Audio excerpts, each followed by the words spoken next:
I've done a little bit of coaching with someone. I can't afford you, of course, but I'm reassuringly expensive. I know. All support, and what you'll get is complacency. All challenge, what you'll get is defensiveness. Exactly. If you combine them in the right way, you'll get performance. My biggest learning was that I learned about myself that I had a lot of prejudice about Pakistan. And my family, my friends all asked me, why are you going to Pakistan? It's such a dangerous country whatsoever. So if these prejudices are out, if that is a bit the image, people think that's how it is. When I came to Pakistan, I found exactly the opposite. Very friendly society, very open-minded, very talented people. By the way, the worst category of all is the people I call the loose cannons, because they don't really know what they think until they've done something, and then they realize because they will derail you at the worst possible time in the worst possible way. So the best strategy for them is to try to manage them just before communication, to remind them. It's surprising how many of them become world leaders, huh? I can't imagine who you're talking about. Who is Mubariz talking about? Jan, Simon, I'm so glad you guys could make the time, and I'm so glad we could all be in the same place, which is Karachi, Pakistan right now, to have this conversation. I've known you for like a few years now. In the context of the startup ecosystem, you guys have been early supporters in various ways, but for the benefit of our audience, I wanted to get a better sense from you. Firstly, what you're doing in Pakistan, and later on in the conversation, your journey and some real key leadership lessons that I think everyone can learn from you. Okay. So Jan, what are you doing in Pakistan? First of all, I'm enjoying myself very much. I'm here for the 8th time. I have been here since 2017, so for 9 years. And I very much like Pakistan. And the reason why I'm here is because when I sold the last company I worked for, I was very much in contact with bankers. One of them was Bernhard Kleemann, and he suggested to me, why don't you meet my friend? And that was at that time Rabil. And so I got in contact to Pakistan. And since those days, I'm traveling constantly to Pakistan. I enjoy it. Well, that's a very humble introduction as well, because for me, and I've been a part of the venture ecosystem in Pakistan, I think you're a very essential component of building up the venture ecosystem in Pakistan, because Sarmayacar was one of the first institutional venture funds in Pakistan, and you were their first anchor LP, after which they were able to raise from significant capital from others as well. So I think the lead domino starts from you. And Simon, how have you been involved in Pakistan? So I'm a leadership coach, and I am a founder as well, and I'm an author. And I'm here because Jan and I have known each other for a very long time, and he said, why don't you come to Pakistan with me, both as a friend and as a colleague. Yeah. And I'm getting involved, learning from and doing a bit of coaching with the local founders and just getting a better sense of how this country works on the ground. Perfect. So let's dive into your journeys then, right? So Jan, you were the CEO of Tipico, and talk us through that. Talk us how you got in there. How did you become the CEO? From what I understand, the founders were the ones who started the business and then got you in at a certain point. So please share a bit about that. It's a funny story because I was contacted by one of the leading headhunting companies in Germany, probably in the world, Egon Zehnder. And they told me, please don't hang up. We have a very interesting job offer for you, but it's a bit difficult. But we would like you to listen to us, and we would like to introduce you to the founders of the company. And that's what I did. And there were 4 founders, and it was a very interesting business model. It was already profitable, but the 4 founders decided themselves that they came to a size of the business that they couldn't manage it themselves any longer. And so they said, we need to go to one of the big headhunting agencies and ask them to find us a CEO to manage the business. So then, what was your experience before you joined Tipico? My experience before that was I worked for a long time for a German media company called Bertelsmann. Back then, in the late 80s, it was the world's largest media company, and I worked there for almost 15 years as the managing director of the music arm, the music division in Germany, called BMG, which is one of the 4 big records labels. Okay, and then you entered into... No, and then I moved to America and I joined a company called Electronic Arts. You might have heard about the games company, and I became the global head of marketing and sales. But I have to say global means for the Americans, rest of the world. So I wasn't responsible for America, but for the rest of the world. Okay, fine. And then you became the CEO of Tipico. And then I became the CEO of Tipico. So what was different when you took over? Like, how are the founders running the business differently than when you started running the business? So I would claim that I came out of blue chip companies, Bertelsmann and Electronic Arts were a huge corporation with tens of thousands of employees. They had structure, hierarchy, whatever you had. None of this existed in the startup environment. And the founders were a bit micromanaging the business. They decided almost everything themselves. Everyone had to go through them. Everything had to be approved by them. They haven't established any kind of culture. There were quite a lot of things missing, but because they were profitable, they never questioned that. Okay. And how did they, if they were so intent on micromanaging, how did they let you come in and take control of the entire company? Good question. It's a very good question, which I've asked myself quite often. Sometimes I even ask them, why did you hire me? Yeah. To be true. But the reality is, out of the 4 founders, there was one who was very entrepreneurial. And he was the one who said to his companions, this won't work if you continue to deal like this, because we're getting to a size where we have no experience any longer. And we need some professional people to help us. And for example, they haven't established any kind of business plan. They haven't had any marketing plan. They even haven't had a strategy. They were just running the business and that was it. And they were of the opinion that they need someone who's leading all of this. And they were brave enough to go to a headhunter saying, please find us one of the best one on the market. Whether it was me or not, that's a different question. But they were brave enough to say, we want a CEO. And from a structural point of view on the org chart, they would have all reported into me. But of course, as they were the owner of the company, it was a bit tricky from time to time. It's just interesting.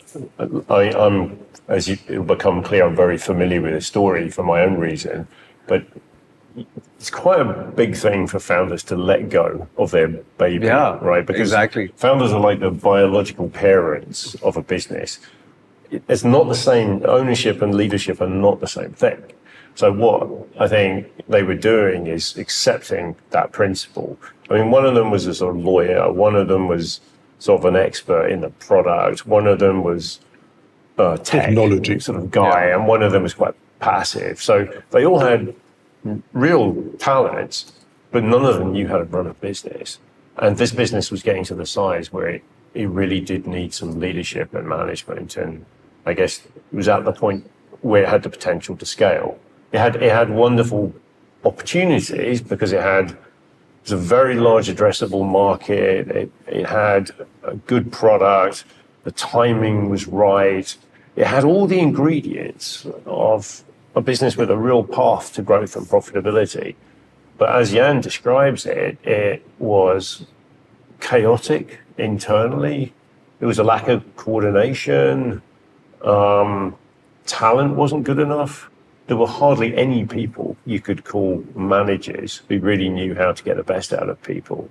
So there was a lot of work to do. But to their credit, one has to say, they started their business as students, so they never have gone through any kind of experience how to lead people or how to run a business. And I was somebody who came with 25 years of leadership experience from international businesses. And in that respect, which was really good for everyone, for the shareholders, for the founders, for me, and for the entire business, we were very complementary. Okay. So what I was offering, they couldn't offer, but they knew their business inside out, and it would have taken me more than 10 years' time to ever dive so deep into the business than they have. And been. even the product and the services that they were offering, right? Yes. Yeah. Kind of like Eric Schmidt at Google. Yes. When he went there, he brought the management experience, and they had. So it's a good lesson for startup entrepreneurs. Yeah, I would absolutely. say, because many of them whom I have seen are coming to that point where they should decide what is the right timing for me. Yeah. And it's the same if you're the CEO of a large company. There are very often time frames where it's a fit, and then it's not any longer a fit. That's true. And this is something I want to come to a bit later on as well.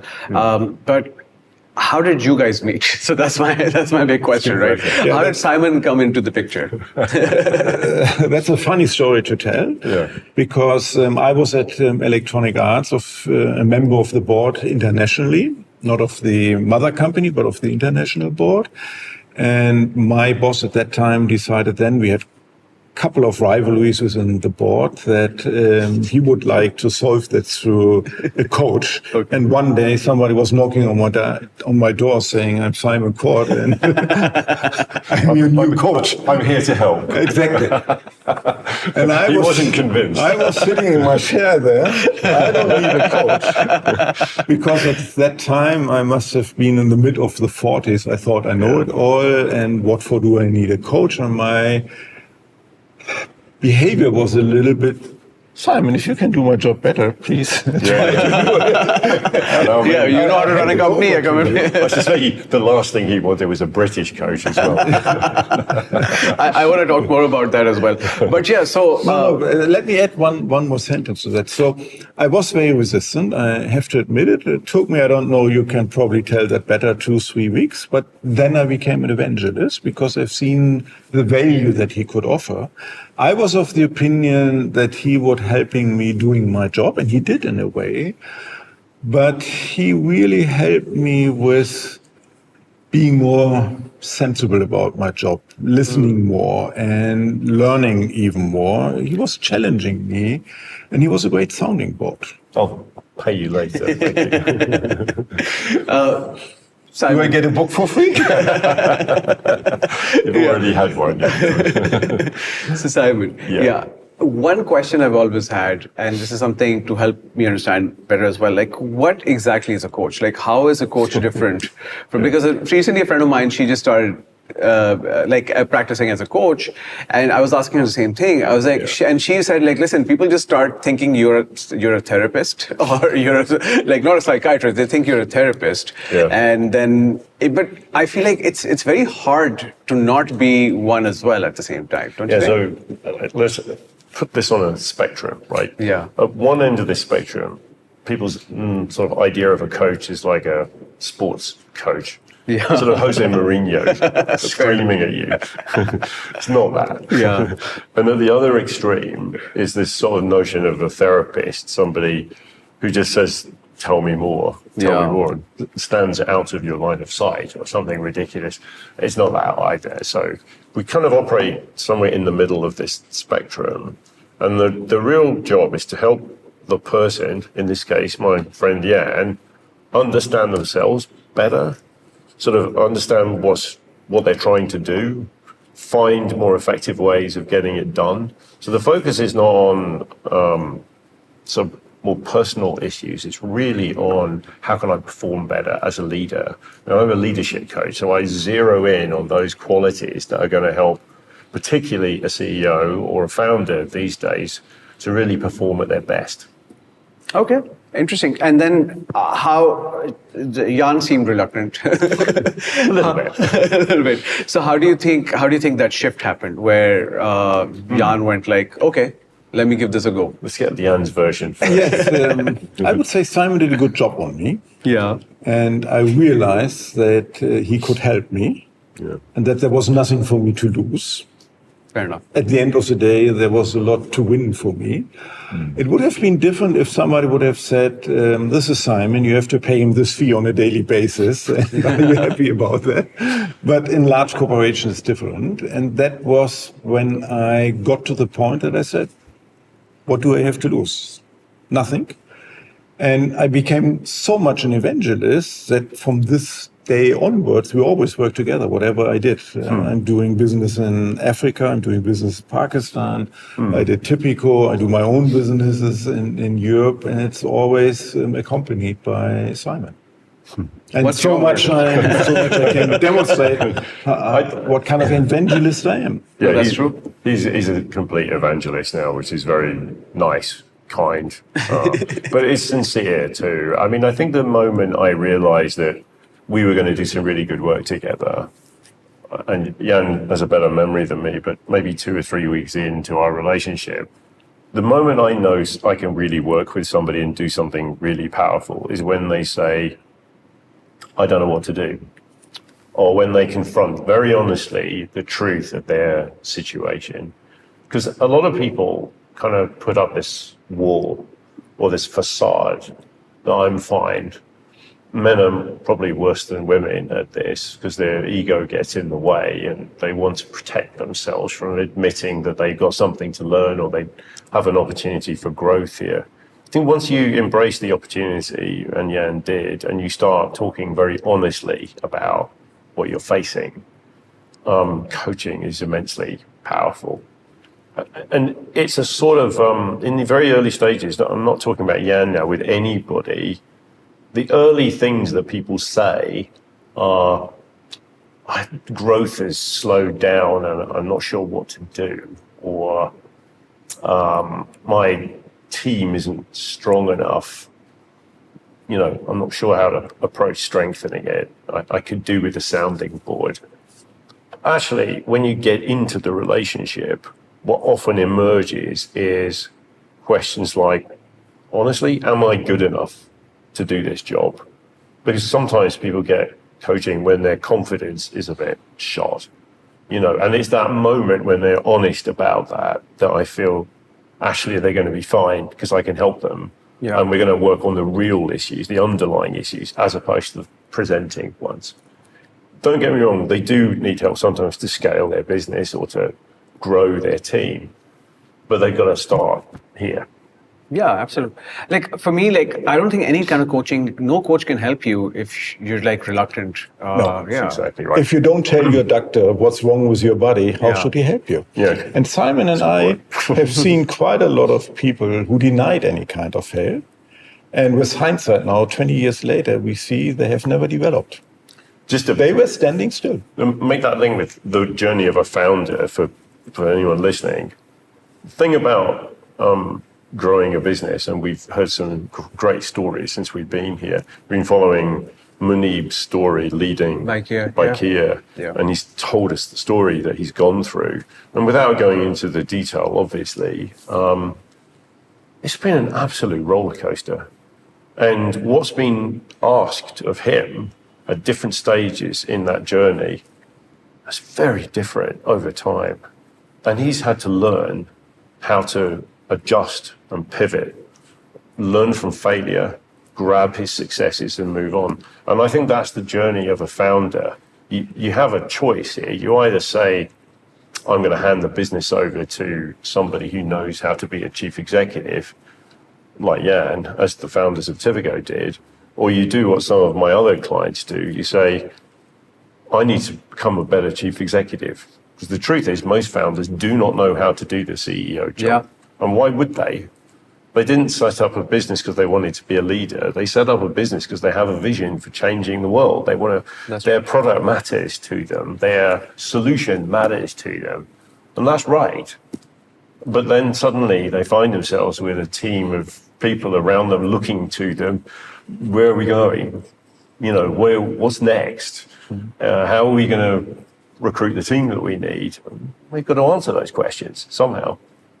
And yeah, you're saying. I just wanted to say, and the truth is, the founders will usually stay the owners of the company. Yeah. So they always will have a major impact. And they'll always win, like if it does well. And so if they, like my founders did, if they stay in the business, if they keep their shares, they are the game changer or whatever you want to call it. They are the ones who can change the game.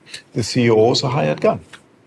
I'm proud to say I have 2 unicorns on my CV. Wow. One is Tipico, which is Jan's sort of amazing leadership that helped create that. And the other one is Miniclip, which many people might have heard of as a mobile gaming business. And they're the founder, a guy called Rob Small. It's a very different story, but the very, very short version is this: Rob struggled at school, suffered from dyslexia. His parents sort of almost wrote him off. He spent time in his bedroom playing video games, and that sort of time, which his parents thought was wasted time, turned into a kind of vision of how he thought gaming should change. He wanted gaming to be free. He wanted to create small, fun games that people could access. And eventually, with my help, he pivoted into mobile, and the rest is history. He sold it for similar money to what Tipico was sold for, $1.5 billion to CVC. Not CVC Capital, that was Tipico. He sold it to Tencent of China for about $1.5 billion sterling, and it's now worth 3 times that, and it's turning over $1 billion a year. Yeah, it's an amazing huge, story. yeah. And it succeeded because Rob changed, learned, and became a fantastic chief executive. Without that story doesn't happen. That's very interesting, right? So because when I'm listening to this, everyone has their own like zones of geniuses and their own strengths, right?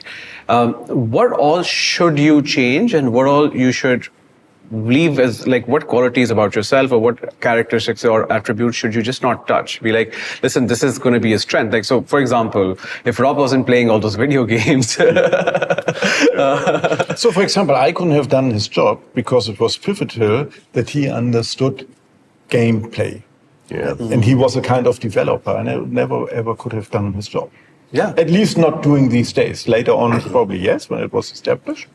So if we're talking particularly about founders, the Rob Smalls and the Munibs of this world, they often, not always, but very often are highly innovative, quite obsessive and driven. They are absolutely, like, they always think about, go back to first principles. What's a better way of doing this? Can we reinvent this? They are absolutely focused on the product and what makes it special, even down to the detail. And all of those qualities are brilliant in the early stages of the growth of the firm. But the reason there's a chapter in this book called The Founder's Trap is because at a certain point in the life of the business, those very qualities become kind of the enemy of growth. Because the founder starts to behave like an octopus. They have their tentacles in almost everything. They are trying to control it too much. They're trying to take all the decisions themselves. A lot of this is going on in their head. They're not communicating particularly well with their team. And all of those things were quite visible in Tipico when we started working there. And they are very common for founders. Now, your question is, what do you keep hold of, and what do you have to unlearn? Because you have to unlearn things before you learn something new. I think you've got to, the founder mode, if we call it that for a minute, is precious. And you should try and retain that. But somehow you've got to layer in a new mindset and some new skills that start to recognize that talent is going to be one of the keys to the successful growth of the company, that you're going to have to learn to communicate better, that you're going to have to build an organization, you're going to have to run the business, not just the product. And it's that is that leadership transition. Because when I talk about leadership, I don't mean become a better manager and sort of do performance reviews. I'm talking about strategy, culture, I'm talking about talent. We're talking about all those things that transform a company from an ordinary also-ran into a world-class business. If the founder learns how to do those things, the founder can stay running the business for many years. And if that is in the best interest of the business, because only they have that purpose, in the way that they have. It's very difficult for somebody new coming in like Jan. Luckily, he did have that sense of purpose, but sometimes external appointments just don't work, right? And you have to learn that companies are going through very different phases. I was a good fit for Tipico because I was going through the growth phase. If I had to do the same job when the company would have gone down and revenues would have gone down, I probably wouldn't have been a good fit because I'm not a real good cost cutter. I'm the person who's driving the bottom line with the top line. That's where my specialty is. But if I have to let people go and stuff like this, I wouldn't have liked to do that. So there are CEOs who are specialists at that, right? And they will come in those situations. There are people whom you're hiring because of this. Yeah. So basically, the essential question is, how do I pick the right coach? Like, what do I look for when I'm picking a coach, right? Because if there's someone who's telling me to be someone else and ignore whatever my strengths are. Like, if I'm someone who's great at founder mode, but not at scale mode, I could be a serial founder, like start multiple businesses, and for each business, get to a certain point, get somebody else to take it, take the reins, and then move forward, right? Yeah. And there are people who've successfully done that quite a few times as well. So do you think that's a good approach, or do you think some people can just be there or be different people for different stages of the business?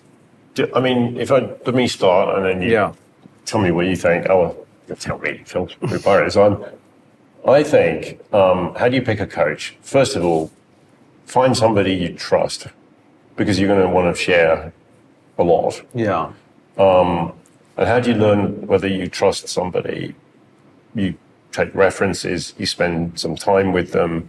They need to demonstrate their integrity to you. Secondly, I'd say find somebody who's sort of got some experience of broadly similar situations. They don't have to be an expert in your industry. That's your job. But they do need to understand the challenges and pressures facing a chief executive or a founder. Otherwise, they're going to struggle to relate to what you're telling them. So some quality and experience of dealing with scaling, for example, if you want somebody to help you scale your business is, I think, essential. So there are a couple of the things. There are lots of coaches out there. Some of them emphasize the fact they've done a training program in coaching. Others, like me, started coaching before they invented training programs for coaching. I think it's really important you find somebody who's a really good fit with you. Yeah. All right. What about Not much I can add now, but Simon's in my case was a little bit different because I would call it a bit arranged marriage. Somebody came and said, not very common in Europe, but this was an arranged marriage. Please fall in love with him, and I did. But I'm slightly of a different opinion than you are, because for me it was always very helpful that Simon, when we worked together, had a good understanding of the businesses I was in, because he even was able to help me with that. So Tipico is very much in Germany in the football business, and I'm not the great football expert, even though I'm German. But Simon was. I just like to think I am. But that has helped me quite often. And he had kids. He was playing with his daughter games. That has helped as well, because I had somebody to whom I could talk and ask, what do you think about it? What's your daughter thinking about it? So there was a kind of relationship. And at the end of the day, it comes all back to what Simon had said at the beginning. It's a trust base that you have to build. Yeah. And like always in life, when you get married, whatever, you don't know at the beginning what you're getting. You have to develop that. And it's not a one-way street, it's a two-way street. There are some common things, I think, between the two unicorn stories I've been involved in. But not just because I was involved in both of them, but I think the three things that are common. One is to help the chief executive to be the very best version of themselves that they can be. And in Jan's case, it was your first CEO appointment on that scale. So we spent quite a lot of time working out what's the CEO job here, because they're not always the same. Yeah. You know, in the end, it's about taking responsibility for the whole business over time. It's a big responsibility. But every industry creates a different set of demands on the job. So Jan and I worked on his role and how his impact could be best felt, similar with Rob Small at Miniclip. So that's number one. The second thing I sort of call out is building a fantastic team under them. Because the only way you're going to persuade a founder like Rob not to get involved in everything like an octopus is if he's got people under him who are better than him in key roles. And so building a team was a very big part of our work together in Tipico. And the last thing is to create a strategy that solves the decisive challenges facing your business. And they're different, of course, in different periods of time, and they're different for different businesses. But that's the job, really, to work out what those challenges are, the decisive things, and to tackle them. Not to solve every problem, but to solve the 2 or 3 things that will unlock growth and provide that pathway to profitability or massive growth. Isn't that one of the hardest things? To figure out what to prioritize? It is. Yeah. But until I was on board, the shareholders, the founders, have never thought about a strategy. They never had a business plan. It was all a bit more to do more of the same. Okay. And when I came to the place, I came up with a business plan, a strategy for 5 years' time. And the plan was to 5-fold the business in that time period. And the founders were laughing about me, saying that's impossible. But we achieved it. We overachieved it even, because we had a clear vision, a clear plan, and we knew how, some of us knew how to get to this point. Okay. In your experience, what are the 3 traits of, say, leadership that one has to develop as the company goes bigger, right? So founder mode, things are messy. I think the priority is to get things moving forward. Like Silicon Valley talks about move fast and break things, and perfect is the enemy of like progress, et cetera, et cetera. But the priority is people who can get things done and just move forward. But once you hit a certain level of scale, that's not the case, right? You can't just break things. You have to be very careful around things. So what are the leadership traits that one needs to develop to move beyond the early phase? If you ask me, I would say, first of all, it's a question about talents. Founders' answer would be it's about their product. Whatever they have created, most founders would say it's my product. If the product is brilliant, everything will do, yeah. Everything will do. I'm of the opposite opinion. I'm saying if you have great talents, you can sell almost every product, because if you have great sales guys, great marketing guys, whatsoever, you will succeed. You need to build a great team. You need to trust them. You have to give them responsibility. And you have to make sure that you have a kind of hierarchy where people know what their responsibilities are and what they're doing on a daily scale. In my case, and I think in many other cases as well, founders have the idea that if an important question comes up, it always has to go up to the founders and they have to say yes or no, or they have to decide what to do. And you can't do that from a certain size onwards. You need to trust the team, and you need to create a value system into the company as well. And you need to motivate your teams that, what I always call it, they have to run for the extra mile. Because if they're willing to do that, you can lean a little bit back and count on your team. Otherwise, everybody counts only on you. Yeah, and you're the roadblock. But what did you have to, before I get Simon to answer the same thing, I want to know, what did you have to unlearn? What is something that comes to your mind which you had to unlearn to progress as a leader? What do you mean unlearn? Like things that you were doing before, but as you were growing as a leader, you had to be like, okay, now I need to stop doing this because this is coming in the way. The problem is if you come from blue chip companies, the first thing I would have asked about is a car allowance, a housing allowance, how many secretaries, what kind of flight class I can use and whatsoever. And I got very good advice from the headhunters from Egon Zehnder, because they said, make sure that you negotiate a good salary, and that's it. don't bother them with all the details because they're coming out of a startup environment. Yeah. And you would bother them, they would hate you for asking about a company car and stuff like this. And I did all of this, and I think I could make a tick behind all of this. And that made me a bit popular because most CEOs would have come in and say, and where's my office, where's my secretary, and all of this. Okay. So, Yanis said many of the things I would say. The one thing I'd probably stress a bit more is getting the culture of the business right. So if we go back to what we were saying about the founder not being unwilling to let go, or that is in the habit of trying to control the business so much, the only way they're going to let go is if they believe that the people that they've hired amongst them or in the team below them are great.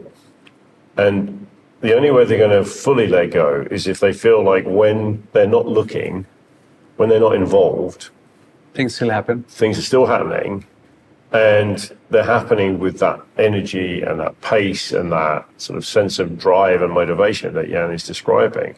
And it takes quite a lot for a founder, CEO to learn that the business cannot depend on them. If you build a business that is dependent on your individual capacities, you have a problem. And from an investor's point of view, you're a single point of failure and you are a risk. 100%. So we've got to figure out a way to build not just a team, but a culture that is robust, that generates the right kind of behavior and mindset, so that when you're not looking, good things are happening, rather than everybody puts their feet up and goes off. We have a funny saying in German, you have to tell me whether it translates to English, but we are saying when the cat leaves the kitchen, the mice are jumping on the table and do whatever they want to do. More or less the same, actually. Okay, but the mice play. Yeah, that is what founders are usually nervous about. And if you have done a good job, they feel comfortable when they go on holidays and they leave the business with you without calling you on a daily scale, asking what's going on. Okay. These conversations are brought to you by KissBazaar. KissBazaar is one of the leading BNPL platforms in Pakistan. KissBazaar essentially आपको provide करता है different products on easy installments, whether you are a small business or whether you're an individual. अगर आपको अपने घर के लिए AC चाहिए, अपने घर के लिए फ्रिज चाहिए, अपने business के लिए बाइक्स चाहिए, अपने employees के लिए लैपटॉप्स चाहिए, phones चाहिए, ऑफिस के लिए सोलर चाहिए, घर के लिए सोलर चाहिए, KissBazaar has a solution for you. Go on to kissbazaar.pk and find the right solution for yourself. How do you ensure this kind of culture? Like, do you only make sure the hiring is the right thing? Like, have you seen people that you've hired were a certain way, but then the company's culture did not support that ambition? So either they left or either they just started slacking? The reality is I have never met someone who always hired great people. You hire people and you believe in them and you trust them whatsoever. And hopefully most of the cases it does work, but it does not always work. If you find out it does not work, you have to let them go one way or the other. And you can do that in a very human way and in a very nice way. Because all the people who are remaining on board are watching what you're doing and how you're doing it. And in my philosophy, if you do it the wrong way, everybody is afraid about, or if I ever am in this kind of situation, I would feel very uncomfortable. Okay. So culture building is there are many things that shift culture. Yeah. The way leaders behave, the things they do, the things they focus on, the things they reward, the things they ignore, those are the biggest influences on culture, more than anything else. And there's lots of research to back that up. After that, and everything is slightly less important after that, things like the strategy that you pursue. I mean, one of the things that the big mistakes I think people make around strategy is they make a list of all the things that they feel they should do, and they squeeze it into their plans, and they think, this is brilliant. I feel I can sleep at night because all of those things are now taken care of. And the reality is that a lot of that simply won't happen because it was never realistic. It wasn't right-sized. So building a strategy that enables people to execute well and having a process for tracking that, the right cadence around that, has a big impact on the culture of the business because it makes everybody feel like they're getting progress and they have momentum behind the program to scale the business. So there are a couple of things. There are countless things. One of the things we did quite a lot at Tipico was we would have regular team building and workshops with the senior leadership team and the wider management to make sure that people felt they could contribute to the direction of the company, and they felt part of something, part of the team. So, and that is a social process. It is not a rational, top-down, tell everybody what you want kind of process. That has a lot to do with emotional intelligence. Yeah, and Glad you said that. absolutely, because you're in the business of managing people, right? And people are Absolutely. emotional So when I beings, was yeah. in the music industry, it was all about that, managing talent. And the other thing that I would like to add is, as a CEO, you also have to manage all the time expectations. Because if you overpromise and you write anything in your strategy that you can't deliver, people will come back to you in a year's time or 2 years' time saying, oh, you promised us to double the revenue, and where are we now? And founders would do the same. So never promise something you can't deliver. Yeah. This is what Jan just said, I think, is the biggest driver of trust in business. The relationship between you and, in Jan's case, at Tipico, the founders who owned the company, and reliably delivering on your promises or not, is the biggest builder or destroyer of trust that there is. Because in the end, everything rolls up to that capacity to deliver on your promises. So your job as a CEO is to promise at the right level, not foolish, but not timid, Yeah. and then deliver on your promises. So you need to build an organization that's capable of delivering. And I don't think a lot of founders know how to do that. And I spend quite a lot of my coaching with founders and founder CEOs, helping them work out how they're going to build a strategy that can be delivered and will be delivered, rather than is left with a nice bunch of PowerPoint slides and posters on the wall. But in my case, it was not only the question with the relationship to the founders. It's very important what you said, and it's completely right. But it's also important to your team that you're not over-promising. Yeah, true. Because who wants to work for a team where you have to say at the end of the year, unfortunately, we only achieved 90% of our plan? People love to hear we overachieved our plan because that makes them feel proud about what they have done. But so that, most of that just then ties into storytelling, right? Because Yes. that's something But you have to wait up because on the one hand side, someone wants to have as much as possible. Yeah.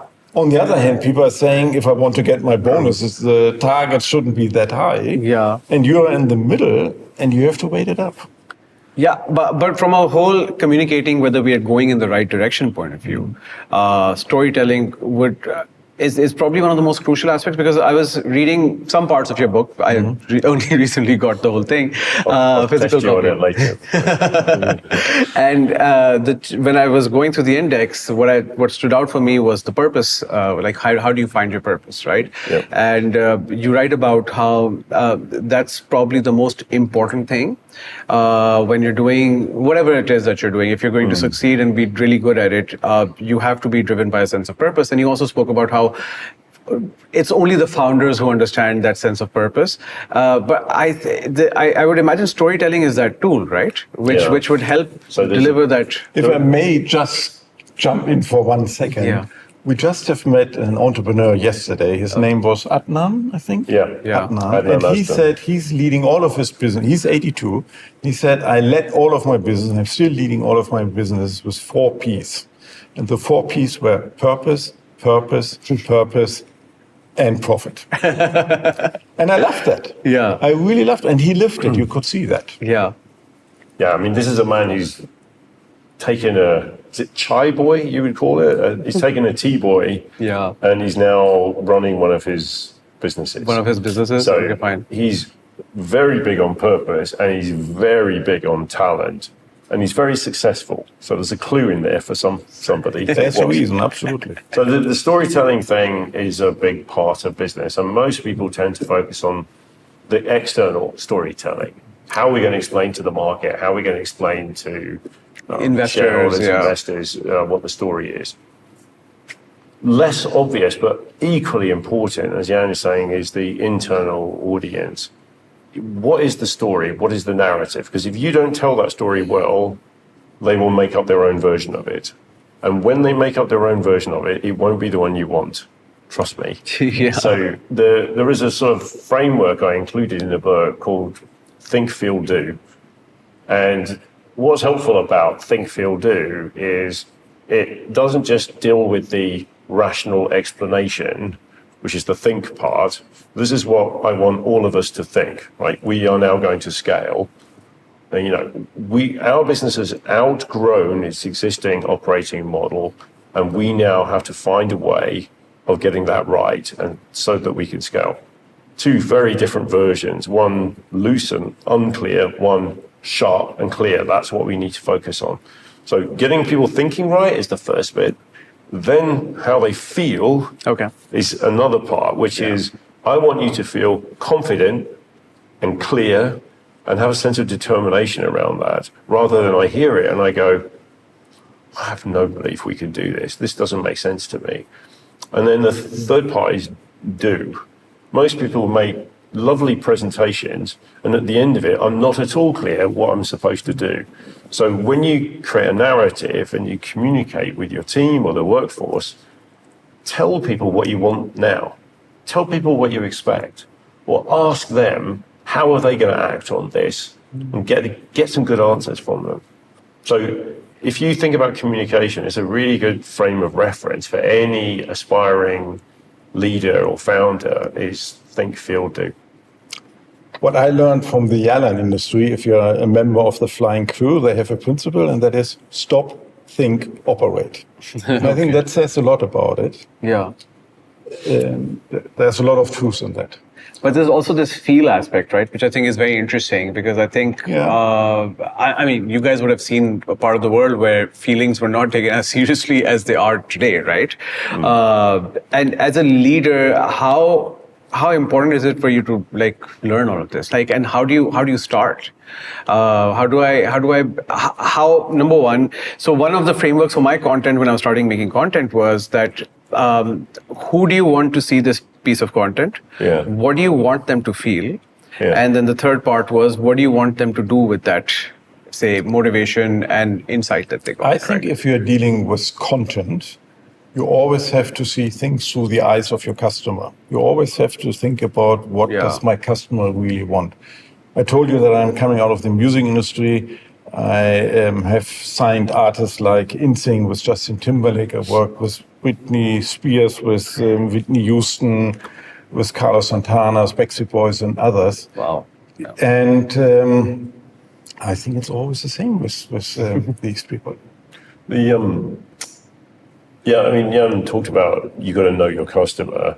You've got to have an engagement, a dialogue with them. If we broaden that, we call it your audience.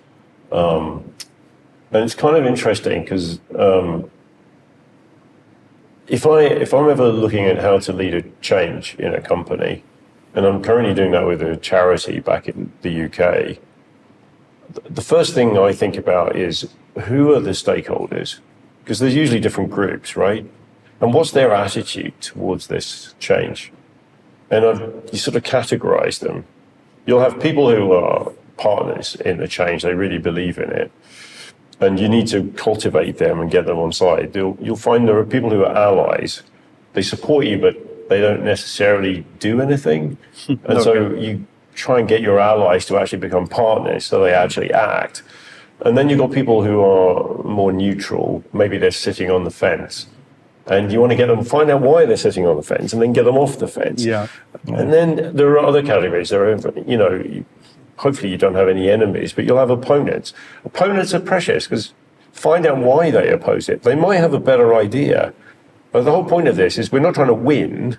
We're trying to find out the best answer for the business. So you take that on board and listen to people. By the way, the worst category of all, if you're trying to do a stakeholder analysis, is the people I call the loose cannons. Okay. Because they don't really know what they think until they've done something, and then they realize that, because they will derail you at the worst possible time in the worst possible way. So the best strategy for them is to try to manage them just before a communication, to remind them. It's surprising how many of them become world leaders, huh? I can't imagine who you're talking about. Who is Mubariz talking about? So please let me finish my sentence with the music industry, because you were interrupting me a little bit. But however, when I was dealing with these music artists, I never made the mistake to say, I'm the record executive and I make the decision what has to happen. I've always gone to their fans, asking them, what would you like to see from the artist? And I can tell you from a lot of very, very prominent artists where executives would have made wrong decisions about what should be the next single, what should be the next song. And only if you ask the fans, you find out what they want. And that is, I think, transferable to founders. If you think you know it all, you can be completely wrong about it. Yeah. Well, no, that's. I mean, from a guiding the team point of view, I mean, it makes a lot of sense. But moving on to you being the bottleneck, right? As the leader or as the founder, and I've seen it many times where, especially your own team members feel like this is so much stuck with you. And I think it's a lot comes down to micromanagement, and like we've learned, I think it's essentially trust, lack of trust, where you don't trust the person to do it, and then you take on more than you can chew, and then nothing is happening. I think there's no general solution for that. I can tell you and share with you how I tried to solve this problem, and I always tried to make myself approachable. And whenever somebody had an important question, they could come to my office. They even hadn't had to knock at the door. The downside of that is you always are sitting an hour or an extra hour at the end of the evening, because then you have to do your job as well. Yeah. But if you're approachable for people and they know you have an ear for them, they feel comfortable. And over time, so at the beginning, you might wonder whether you waste too much time on it. But over time, people learn what are the real problems and issues. I can go to the CEO and take time from him. Yeah, because the bottleneck thing is related to this inability to transition for a founder, carrying on being the octopus that I described. And I think there are three kind of things that I think about with a bottleneck. One is the sort of, I have to make all the decisions, so everything has to come back to me, which of course is a massive bottleneck. That's probably the biggest bottleneck of the lot. There's another thing which is about talent. If your talent pool is too weak, as we said earlier, why would you trust them to make the decision? Why would you delegate anything? So the team all kind of gathers around the CEO, founder, looking for guidance. And the last thing is the strategy. Because the strategy is not articulated and it's unclear, the CEO, founder can keep changing direction and do what he or she likes. And that might feel very controlling and comfortable for the founder, but you're never going to build a culture of confidence and empower all that talent. And if you do hire good people, expensively, potentially, they'll leave. Yeah. And I'll tell you what the most expensive thing is put a lot of time and energy into finding somebody who's really capable, and then give them time to get into the business and learn the job. And then they leave after 6 to 12 months because they realize that you're not listening and you actually don't want to let go of anything. And then you realize you're going to have to do the recruitment again because you haven't changed. So these are the patterns. Your question was, so what's the answer? How do we remove the bottleneck? Yeah. So unfortunately, there isn't a single silver bullet. The founder has to recognize the impact of their behavior on others. And sometimes coaching is one way of doing it. It might be a board. It might be an investor. It might be a mentor. It might be their wife or husband. Somebody needs to hold a mirror up so they can see themselves accurately and the effect that it's having. And quite honestly, when I'm coaching people, the you can see how stressed they are, how exhausted they are trying to carry the whole business and make all these decisions and get everything right. It is too much for anyone. So it is not just about the success of the business, it's about the health of the founder and their ability to sustain themselves over time. So that's where I start, with the founder recognizing we need to solve the problem. After that, we work on things like talent, we work on things like strategy, we work on things like culture, but it does, in the end, start with the individual leader. If you don't want to change, good luck. It's going to be exhausting. How do you create a culture where people feel that they've been heard, and you're not just listening, you're hearing, and like you're truly internalizing what they have to say to you, and you're truly like the person feeling heard means that you have understood what they've said and you've taken it into account, and maybe this is the reason why you're not doing it. Is this something you've invested in your like? I have a very short answer for that, and that is, I think, an American saying, which is action speaks louder than words. You have to do what you're saying, and people trust you when you promise them something and you do it. And people always observe you and they see what you're doing, and they want to look up to you and they want you to succeed. And the more you create success, the more they follow you. Yeah, but you have to be honest. Yeah. You shouldn't be selfish about it. And my style was always that I always thought and said that whatever we're achieving is a team effort. It's not my personal achievement, it's our achievement. So just one thing I'd add to it. I agree wholeheartedly with what Jan just said. I mean, but I would just add that when people are struggling, particularly if the founder leader is struggling to know what to do, if they actually go to their team and say, and this is quite hard in some cultures, I know, I'm not sure what to do. Yeah. I need your help. Whether they're talking to a coach or whether they're brave enough to talk to their team in those terms, I have never seen that go wrong. Really? No, it's not a weakness. It's the opposite. In every case, I've encouraged a leader to do that. What they get suddenly is a team that shows up. Okay, let's work on this together. And once you share a problem, a big challenge, with people who care, you're on the right track to solving it. Holding it to yourself is too much for anybody. And I think if you stop thinking of yourself as I've got to be the brightest, the best, the strongest, it all depends on me, not only is that an illusion, but it's also unbelievably stressful and bad for your health. So letting other people in and having an open conversation about stuff is an unbelievable source of relief to most people. It's also very difficult, right? Being vulnerable, like, because when you tell your team, I don't know what to do, you are being really vulnerable, right? Very. But is there a risk of the team losing motivation? No. In that situation? I think if you always come to them and you tell them, I don't know, there's that At risk. some point they'll be like, listen, let me just do your job. You Can we have another CEO, please? you can't do that all the time. But to the opposite, people give you credit if you come to them. And it happened to me often that I had to say, I don't know. We have to ask the expert. And I got credit for this because that makes you human. Yeah. Nobody knows it all. I'll give you a very practical example of my help. Not from Tipico, from Miniclip. Rob was very frustrated. The business was sort of flatlining in sort of 2012, 13.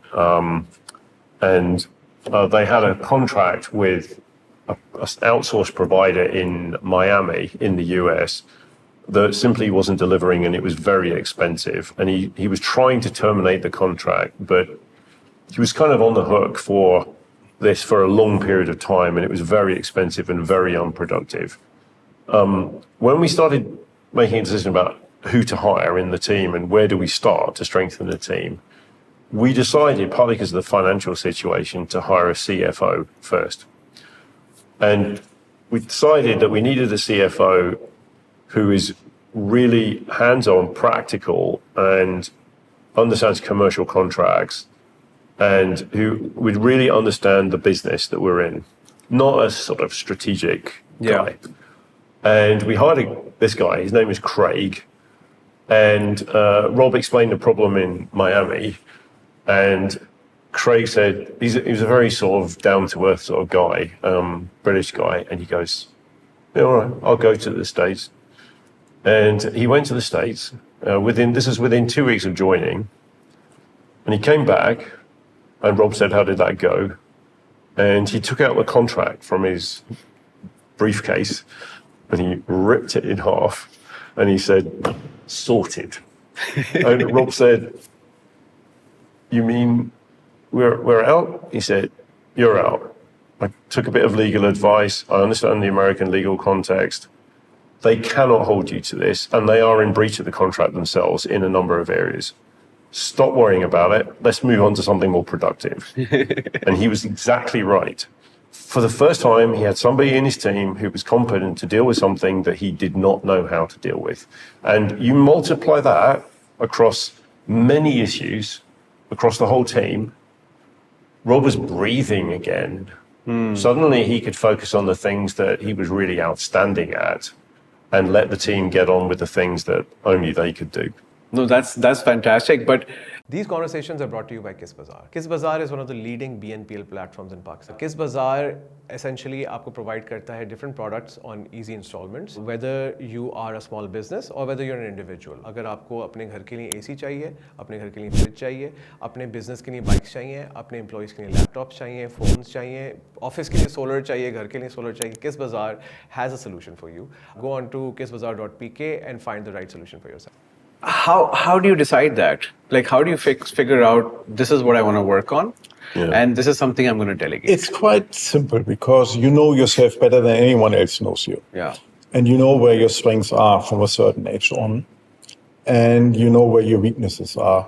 In my case, at Tipico, the founders and I were completely complementary. Oh, yeah. So they knew their business inside out. They knew their product and whatsoever. I knew not everything, but a lot about marketing, sales, about P&Ls and what have you.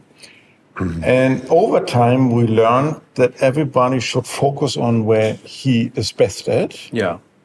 And trust the other one to do that. So they never would have, or not never, but they usually wouldn't have interfered when I came up with marketing ideas, when I hired marketing agencies and whatsoever. And I wasn't really interfering with anything on the product side. Of course, sometimes there are always some issues. frictions, yeah. There were No questions, so there were issues. But This in is general, an airbrushed version of yeah, but in general, it works. Yeah. In general, it works. And I think it starts from the head. You need to decide where you want to be involved in and where it makes sense for you to be involved in. One of my very early things in a coaching relationship with somebody is to really build up a picture of them and their core strengths and the areas where they feel uneasy and uncomfortable. What is there usually a perception reality gap there? Depends on the person, I assume. It varies from about that to about that. So, and I think I use various tools to help, get it to within reasonable sort of margin of error. But I think, so this sort of goes to this idea of you can't be anything but yourself. Yeah. And I can't change your personality, and I have no right or interest in changing your personality. So if I was coaching you, I would sort of exploit the fact that you got a kind of nice, emotionally intelligent way about you. You can talk to people, you can listen and be sensitive. And I'd be figuring out, so what holds you back in a leadership role? Where do you need to have more impact? And are those things that I can help you to develop within yourself? There are often things like that. Are those things that you will never really be outstanding at and you need to build into your team? Everybody is a different leader. Jan is a different leader from me, is a different from you. So really start with the person and work with what you've got And I think what's wonderful about that is terribly empowering. There's a bit of research into what makes a successful founder of a unicorn in particular. There's a guy called Ali Tamaseb wrote a book about this. And he looked at all the data for all of the unicorns that were created in the first sort of 20 odd years of this century. And what was interesting is there was no pattern or correlation with gender, age, educational background. It was like nothing, no pattern, except for one thing. And this is what I found really interesting. Can you guess what it was? Do you want to have a guess? It was prior experience of being a founder. Okay. So, and it didn't matter much whether it was a success or a failure. Or if it's big or small, yeah. Every time you try and found a business, even one time, you learn from that experience. And you go, I won't do it like that again, or that worked, that will be part of my practice next time. Because effectively, founders are going to have far more chance of failing than succeeding, right? Because the failure rate is ugly bad. So therefore, learn from every experience. That's what really counts, is your ability to learn from experience. So the successful founders are the ones who learn best. That's an interesting topic. When I was a student, I founded 3 different companies. And I had I didn't even know that. and I had them, I had them for 15 years during my entire Bertelsmann What companies time. were there?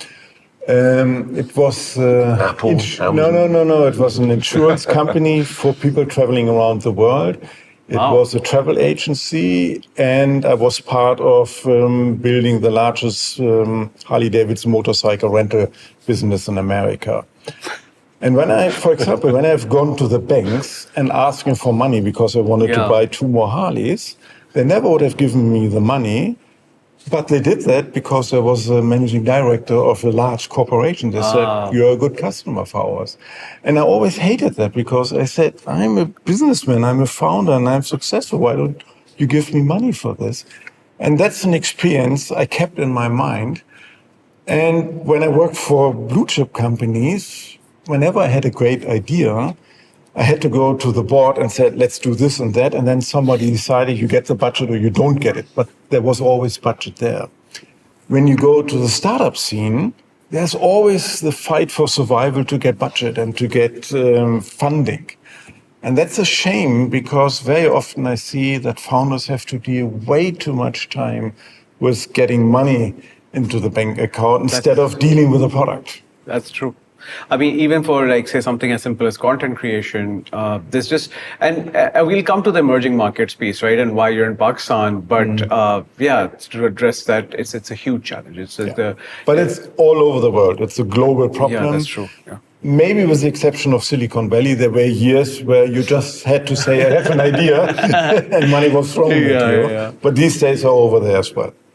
Okay. Now coming to the book again, Simon, you talk about the founder's trap. Can you just elaborate on that? So, in a way, we talked a bit about it earlier. It's this notion that at a certain point in the life of the business, you and your pattern of behavior as the founder leader are actually the enemy of progress and growth, and you've stopped being useful. A little example might help. One of the founders I've coached here in Pakistan was a classic innovator. Somebody who was really good at bringing on new product lines as he was trying to build the company. But the problem is that building those new product lines was taking all his energy away from building the core business and scaling the core business. So it's a little example of how sometimes, the founder's instincts become, at a certain point, the enemy of focused growth. So learning to lead well, learning to build a strategy, build a team, these feel foreign to a founder who's used to experimentation, making decisions yourself, having full control over all the decisions. So the founder's trap is that moment when you either realize or somebody highlights that you're now your own worst enemy. So the question is then, how do you get out of the trap? Also, do you find that it's harder for people to realize that? Because I would imagine a lot of people just lack that self-awareness. Otherwise, they would know it much earlier. I don't meet them. The ones who recognize they have a problem Is when you will meet come and find a coach. Yeah. I hear about them and I occasionally meet them and I think, I wish I could help you. I've had one guy, he's based in London, who has reached out to me about 3 or 4 times. I know from talking to other people in the industry that he is stuck, his business is stuck, it's stopped growing. And we do this little dance, and he talks about doing some coaching. He says, I think it's going to be different this time. And we've done that at least 3 times. So, Yeah. It isn't. But the reality is many founders start in very early years. So whatever kind of background they have, if they haven't worked in a corporation and learned How a big from business scratch works, yeah. how things are working, how should they know it? And you won't find anyone who's a great financial officer, a marketing guy, and a sales guy, and a product guy all at the same time. And that is what founders have to be at the beginning of their business. And they can do so because usually business start on a small scale and then they learn. Still, every one of us has his specialities, and either you have your heart for the product or for marketing or whatsoever, and you need to find expert to support you. And you need to have the willingness to do so. What were some of the hardest things you learned about yourself as you were growing as a leader? Like, what did you feel like, okay, I did not realize this about myself, which is hard to accept or uncomfortable to accept? I was promoted to become managing director of a large corporation when I was 35. And I very well remember, it's a long time ago, but I very well remember these days when I thought, I know it all. Because I thought, I'm promoted now, I'm in the position, I have the title, whatever. And now with hindsight, I had to learn that I didn't know a lot, that I had to go through this learning by doing curve. And when I finished that job, I thought, oh, now I know it all. And then I got to the next position and I started once again back from scratch. And the biggest frustration was when I applied for CEO jobs, everybody asked me, have you been a CEO? And I said, no, I'm not born as a CEO, but nobody's born as a CEO. You need to give one a chance to become a CEO. And that was quite hard. And when I then got the chance with Tipico to become a CEO, as Simon said earlier on, I had to go into that job, which is tough. And you don't want to make mistakes and you don't know exactly what to do. But you have to go through that phase. But you always have the risks that it won't work. Yeah. All the time. It's the same as with the founder. Has it ever not worked for you? No, not really. Okay, yeah. No, I mean, that's great. Not really, but I also had my low moments, and not always things have worked out brilliantly. So if you look at my career path, it not always have gone steady up. And I would even say sometimes when you fail, you learn more from this than if you succeed. yeah. And there was a time when I was with Electronic Arts, there was a new CEO who was hired, and he completely changed the entire org chart, and everything had to go to America, and every position has gone. All the C levels had to go to America, and I didn't go, and I wasn't part of the company any longer. And it was 2008, I think it was, and that was when we had this crisis at that time, the banking crisis. It was hard to find a new job, and I found myself in a position. I was always a leader, always a respected one. All the headhunters called me, and then I had to call the headhunters, and then I had to look for a job. That was tough. But it was a good experience with hindsight because I learned a lot from it. And how do you learn? And Simon, I'd love your take on this as well. Is in these moments, how do you stay confident, or how do you not lose faith in your abilities, right? Because this must be really hard when you're like you things are not working out, right? It is hard, and to give him a little bit of a compliment, it's good to have a coach not only when you're on your success path, but also when things are not working so nice. And that's the question Simon has to answer. I don't know whether he did it for anyone else but for me, but Simon was always there for me. And he did a lot of things even in the background where he never talked about, which have helped me. And it's good to have a network of people who drive you through situations like that. And it's the same, I would say, if you're in the job, if you have difficulties, if you have problems with your founders or with whomever, you need people to talk to as a sounding board to find out what would be right or wrong for me to do? I think you have to work harder on yourself than you do on the business. And I know for a lot of people they'll think that, sure, you don't really mean that. I really do mean that. I think, in the life of a business, you need to learn, make mistakes, learn, keep going, pivot, change direction. All of that happens constantly. And so the winners are the ones who don't get defeated by their mistakes. They actually learn from them, get stronger from them, become more resilient.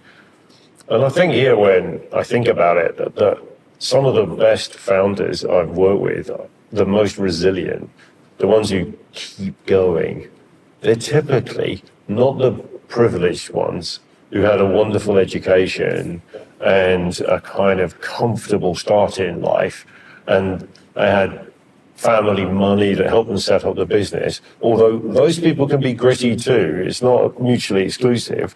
But the founders who had a tough start in life, who do it anyway, in spite of it, they often have that ability to learn and grow and adapt and face into their problems that others find much harder.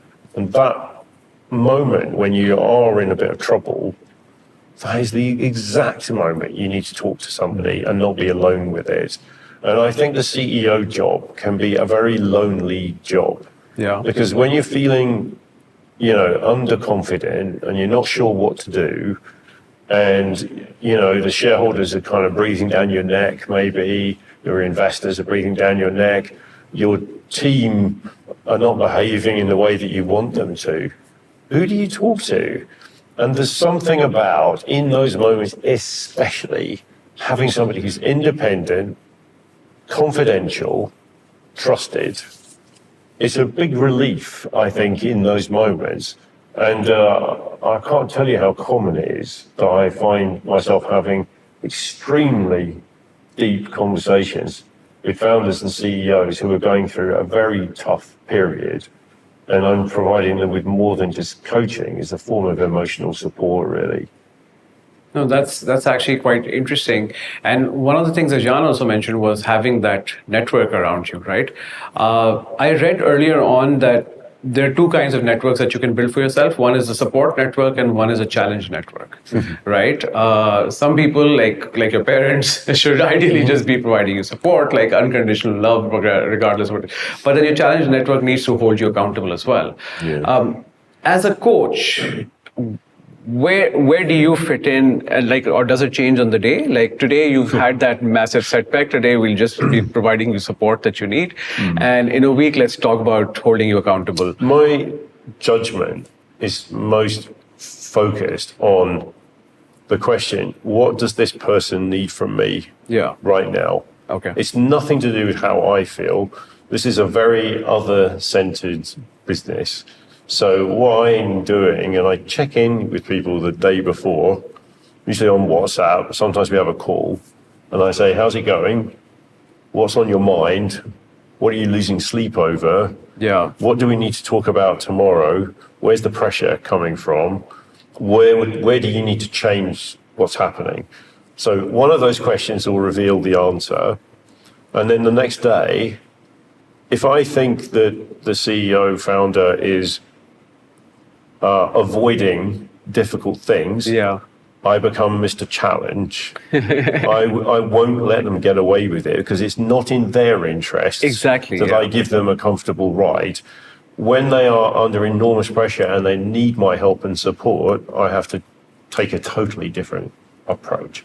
So I'm quite big on tough love as part of my... I think it is important because I've done a little bit of coaching with someone. I can't afford you, of course, but I'm reassuringly expensive. I figured. So I didn't even try. Talk about it. It does feel like going to the gym. where it's good for you, but tough. it's going to be tough and it's going to be uncomfortable, right? Yeah. And sometimes you do want to get away with the light stuff, and you're like, okay, let's talk about superficial stuff and let's not get into the depth of it. What Right? I would view it as, you can think of it like this: all support, and what you'll get is complacency. All challenge, what you'll get is defensiveness. Exactly. If you combine them in the right way, you'll get performance. And that's true about management as well. That is the art, in a way, of managing somebody and getting the best out of them. Knowing when they need you to give them and knowing when they need somebody to talk to. Because it's Also, how you give it, how you do don't it. do it with your pen. That was not coaching. I was just talking. Fair enough. We spoke a lot about hiring the right talent, right? And managing the right talent. I just have a very simple, quick question. Is there a certain, how do I determine in an interview conversation whether this person is right to work with me? Now, depending on, obviously taking into account how I work, etc., and what I need to do, what is it that has helped you generally? I would say that's $1 million question. It's really tough to answer. Yeah. If I look back to my life, I would say sometimes I was good on it, sometimes I wasn't good at it. It's very hard to predict. I think what's more important is that you learn when you find out that it's not a good fit, that this should have a consequence and that you stop it. Otherwise, you have a burden and you always have to spend time on that. Yeah. And it leads to nowhere. Do it But fast. I have never fast, yeah. seen someone who always hires the right person. It might be that some people would claim they did so, but I think it's impossible. And when you come to how do you measure whether you have hired the right or the wrong person, I think there are a million measurements as well. Some people are saying at the end of the day, it's a gut instinct how I'm deciding. Others are doing psychologist tests and whatever. None of this, I would claim, is the one and only perfect instrument. So I have a very strong view on this. It's not exactly the same as Jan's. There's a chapter in the book about hiring because I know it's such a big deal getting that right. If you're interested in talent, you've got to be good at hiring. So what do we know about this? We know that if you're going to hire well, you need to be absolutely crystal clear what is the crux for a job. Not all the things that you want this person to be outstanding at and achieve. What are the 2 or 3 things that will determine whether or not this was a successful appointment or not? And the reason you need to be sharp about that is a lot of recruitment fails because they don't kind of zero in on what are the critical things. And if you know what those critical things are, then you can start to say, what are the critical qualities I need? Then it's about methods, the process. Yeah. Right. And what we know from loads of research is that interviews are what everyone does, which is your question was about interviewing, but is one of the least reliable tools.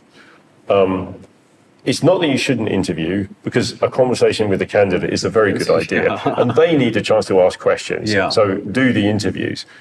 But we do know from research in Google that you need to have at least 3, ideally 4 people interviewing the same person so that they can triangulate views. Doing it on your own, bad idea. So rule number 1 is interview, but 4 interviews is optimum, according to Google. Don't do more, it's a waste of time. They've proved that already. The other thing to note is that the most reliable method of all of the methods is giving somebody a challenge which is as close as possible to what you want them to do in the job that you can. So, for example, if you're hiring a consultant, get them to do some consulting for you. If you're hiring a coder, code something. Yeah. You have to see whether or not they can deliver, even under pressure. Because you're recruiting for that performance potential. So ideally, I would say get the crux of the job clear. Use more than one method. Tests are quite useful, by the way. and combine the data and don't make the decision on your own. If you do all those things, you won't get it right every time. Yeah, it's right. It is hard, but you're more likely to get it right more often. But from a scientific point of view, I would say I completely agree with Simon. From a practical point of view, I can share with you when I was hired by Electronic Arts, they sent me all around the world, and I've been interviewed by 19 different people in Canada, in America, in England, in Germany, wherever. Good fun, though. I got a lot of air miles. But I remember when I was done with my interviews in the US, I thought, I can fly back home from San Francisco. And they said, would you mind to fly to Vancouver to meet these two studio heads? They said, really? You don't know whether you want me or not? And I said, no, go there. They would like to meet you. And when I've gone through that procedure, they said, we love the fact that everyone who's important in that company got in contact with you, that you were able to speak to everyone. And it was quite important for me when I started that I had the impression all the important people approved that I'm on board. And I haven't had to fight against any resistance from people who said, these 4 people have hired them and we are not in agreement. From a theoretical point of view, I'm sure Google's completely right about it. From a practical point, it might be sometimes slightly different. Organizations act different. It was good for you because you built the relationships, but they were wasting their time after the 4th interview, trust me. 15 of them. They could afford it. I think they were avoiding the decision and making sure that they were safety in numbers. That's probably so then let's send it to this guy as well. But what are the odds that 19 people agree on the same candidate? I think very low. Wouldn't that then be... I think that depends on the organization. I wouldn't know that in my case, but you could think about organizations where people are deciding yes or no, looking to the CEO, what he has said. There is. So I don't know that, but that can be the case. I once got hired by a Jordanian chief executive to coach his team. And I said, to build a team, you need everybody to feel that they're contributing and we have a common purpose. And he nodded as if, I totally understand you, Simon. Every time when I joined the team to work with them in Amman, every time I asked a question, all the heads would point to the chief executive to find out what the answer was. I said to him after the coffee break, I think we have quite a lot of work to do, to be honest, to change that head movement so that they all look at each other and say, what do we think? Not what does the boss think. And if the purpose is shared, everyone should be able to tell you, especially. They can operate independently without checking with the boss. This is powerful. I would say it's a bit old-fashioned what you're describing, but it still exists. I remember during my music days, there were people, when they were listening to artists and there came the decision whether to sign them or not. When the boss has made this sign, everybody nodded with the head. When the boss has made that sign, everybody said, no. So if you really want to have the feedback from people, you need to create an environment where people feel comfortable to give honest feedback. And that has to do with the value system in the company. Absolutely. Okay, moving towards the last end of our conversation, which is around Pakistan. We spoke earlier what you're doing in Pakistan. Some of the background work was there around you having invested in Sarmayacar. But I just want to get a sense of your impression of Pakistan. You've now met a lot of founders, you've met young founders, you've met people who are established businessmen, successful entrepreneurs. What is your overall impression of the market? Do you want to go first? I can go first. You know better than I do. You've been coming here for years. I can go first. My biggest learning was that I learned about myself that I had a lot of prejudice about Pakistan. And my family, my friends all asked me, why are you going to Pakistan? It's such a dangerous country whatsoever. So if these prejudices are out, if that is a bit the image, people think that's how it is. When I came to Pakistan, I found exactly the opposite. Very friendly society, very open-minded, very talented people.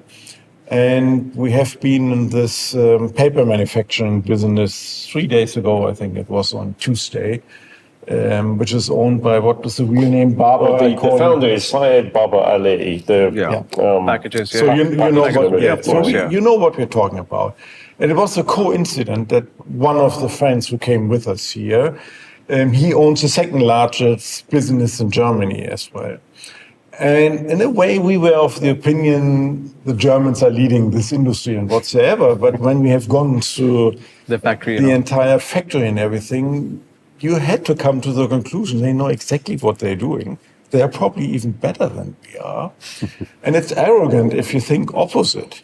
And that is an example. I could give you many other examples. If we go to startup entrepreneurs, if you look at Sympesa, for example, you must be amazed about what they have achieved a couple of years ago. And That's true. I'm honest enough to say that when Simon and I got in contact with Yassi, I think 8 years ago, probably in 18, we thought, that was TapMed business at that time, the entertainment business. We thought, whether this was really a great business idea, who knows? And then he came up with this kind of fintech idea, which was just a side business. And look at what it is nowadays. Yeah, it's huge. And it's huge and it's amazing. I give him a lot of credit for this. And we often have the tendency in Europe and even more in America to think we are the center of the world, we know it all. And it's not the case. And I said that to many people whom I've met in Pakistan. If I can give you one little advice, you have to work on your image in the world, because what I see here is very different from the image what I hear in the world, which is unfair as well. So even my own wife said there was a bombing in Islamabad. Now, oh, you're in danger, what's going on there? And I said, yes, but we have the same incidents in Germany as well. But because it's in Germany, it happens once a year, nobody talks about it. Here, if it happens, everybody talks about it. No, that's quite a good insight around, like, but how do we fix our image? Like, it's such a hard thing to do, the narrative. How do you change that across the world? My answer to the question about Pakistan might be a clue to the image question. I'm not sure, I don't know the answer to that, but maybe this is a clue. One of the things, there's all sorts of things I've loved about Pakistan since I started coming here. I think this is my 4th visit, thanks to Jan. Is obviously I like the food because I'm from Britain and we eat Pakistani food at home. So occasionally it gets called Indian food mistakenly, but it's a branding question again. Exactly. The thing that's really struck me though is the people, and in particular the young people. This is a very young country, I think, statistically. And I come from a country or a continent which is aging. And at the ripe old age of 65, as I am, you start to take enormous pleasure out of contact with young people who are bright, enthusiastic, and determined to make their way in the world. My wife does coaching with youngsters in England who are sort of figuring out who they are, then they leave school or go through university and start their careers. It's a very complicated world to navigate nowadays. And a lot of the founders we've met are young, they're smart, they're resourceful, and they're coming up with some brilliant ideas. This week has been particularly inspiring. I mean, the people we've mentioned, like Syed Babar Ali and Adnan Asdar, I think his name is, from Multinet. Yeah. I mean, they are not young. But they're still amazingly inspiring. But we've met a lot of young people along the way.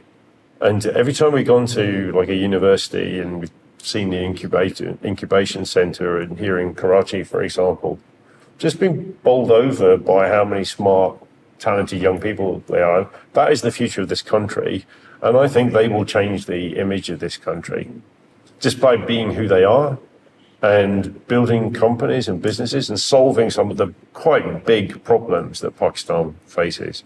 I mean, we shouldn't pretend there's a lot of very deep challenges here. So. And I give you another example from my own experience. When you interview people, whether it's in Germany or in other European countries, you quite often get questions, when can I get my first sabbatical? Do you have an insurance for a burnout? And what about life-work balance? And what are the other benefits and so on? And here I would simply summarize it by saying people are hungry, they want to know it, and they would do almost everything for the success. And I think that is what a startup entrepreneur, what a founder needs to do. And you have a lot of these people. And we have them as well, but not a lot any longer. No, very super interesting on that. But you guys have also seen other emerging markets, right? What are the some things that are similar, but what are some things that are very different about Pakistan? So we both have been several times together in Africa. I'm supporting and funding there, kind of as an anchor investor as well, some businesses there. And I would say there are a lot more similarities than anything else. Of course, African culture, African mentality is slightly different, but the majority of the problems they are facing there are so similar to here. And even if you look at the business plans, the business idea people have in Africa are very similar than the ones here. And the purpose of this trip was that we brought our African team to Pakistan so that they could mingle with each other and discuss how can we help each other, how can we learn from each other. From my point of view, it was really a success because we learned that there's a lot what we can do for each other. Yeah. But I think what Jan said about the similarities being more significant than the differences actually applies across all of the markets I've worked in, whether we're talking about the UK or Pakistan or Kenya.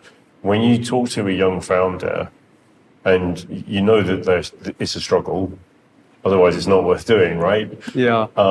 And they might be dealing with some different issues, but they're dealing with loads of issues. And they're full of hope and trying to figure out how to navigate their way through this. And it just makes me want to help. And because it was the thing, you mentioned purpose earlier and figuring out what your purpose is. At some point in my life, I think it was about 20 years ago, I realized because I was thinking, what is my purpose? And when I set up my company, I sort of asked that question more consistently. The thing I realized was my purpose was helping others to fulfill their purpose. Yeah. And when the penny dropped and I realized that was it, I felt so relieved because I realized what I was doing was what I should be doing. And that was why I was broadly happy. And I want to carry on doing this until I'd love to get to Syed Baba Ali's age of 99 years now. But that keeps me alive and keeps me feeling purposeful. And I think, that's why I think Jan and I are both so determined to keep working with young people wherever they are. And I think it is worth acknowledging there's not much that divides us, really, on a human level. You might have some different issues in this market in Kenya and from the UK or Germany, but the struggle is there for all of us. At this point, I would love to share a very short story with you. And that is, on the first day, we arranged a video conference between two companies. The names are here in Pakistan, Oladoc, which is telemedicine, and Medicare in Africa, which is doing similar stuff than Oladoc is. Oladoc is 3 years longer in the market than Medicare. And you could have seen the really nice, funny medical doctor on the other side listening to what Oladoc had to tell them and sitting there and saying, oh, can I call you after this conversation? Can you get in contact, whatever? And both sides were really willing to help each other. And it's so fantastic to see because it has nothing to do with culture clash, with differences and whatever. It is just they fought for the same goals. And this is, I think, what we would like to enable. Yeah. No, that's wonderful. But thank you so much for your time and for this conversation. And before we close, Simon, where can people in Pakistan buy your book from? So the easiest thing, I guess, for people in Pakistan is to get it as an audiobook on Spotify or Audible. They can also get the Kindle version. There's an ebook available, not just from Kindle. It's on other platforms. There is an e-learning course that's just come out based on the book. I guess to get the actual physical book, they'll need to go to, what's the bookshop called? It's called Liberty Books, Liberty and they Books. need to go and ask them to order it for them. They'd have to order, and it will probably take a little bit of time. It takes a little bit of time, but you don't have any access to Amazon? No, Amazon is not direct in Pakistan. That is a surprise to me, but it's just a smaller always market. something new to learn. Since I've been in the book business, I have learned that Amazon are not in lots of markets. Yeah. In fact, it's kind of interesting. And then you have to enter paying duties as well. But what I'll do is I'll put up links in our the description of this video, and people can just go and if subscribe. people want to reach out to me to ask questions or link in with me on LinkedIn, is probably the best way. I'm sure Simon's happy to deliver personally. Thanks, Jan. But I am sort of super friendly on there, so please follow me and come and find me. Perfect. We'll do that. All right. Thanks so much, guys. Thank you for the you. conversation. Our pleasure.